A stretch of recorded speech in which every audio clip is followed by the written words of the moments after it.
सच्चाई छुप नहीं सकती, सच्चाई छुप नहीं सकती, बनावट की असर खुशबू नहीं सकती।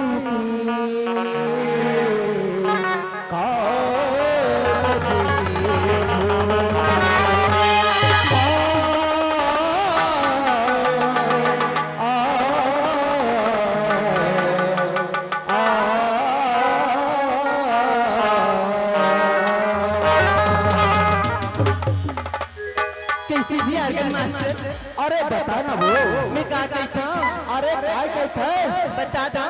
अरे बता दे तब तो जान हो पगली में। हाँ अजी हर दाग दाग नहीं होता। अच्छा अजी हर दाग दाग नहीं होता और हर यार वफादार नहीं होता। अच्छा अजी ये तो दिल मिलने की बात है। हाँ वरना साथ फेरों में प्यार नहीं होता। वाह वाह वाह वाह वाह वाह वाह।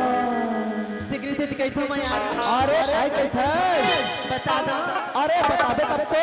अरे 20 सड़क ना करी तमाशा चक्कर जाम हो गिरी। अच्छा अरे 20 सड़क ना करी तमाशा चक्कर जाम हो गिरी और तई निकले हर जाए मैं बदनाम हो गिरी। अच्छा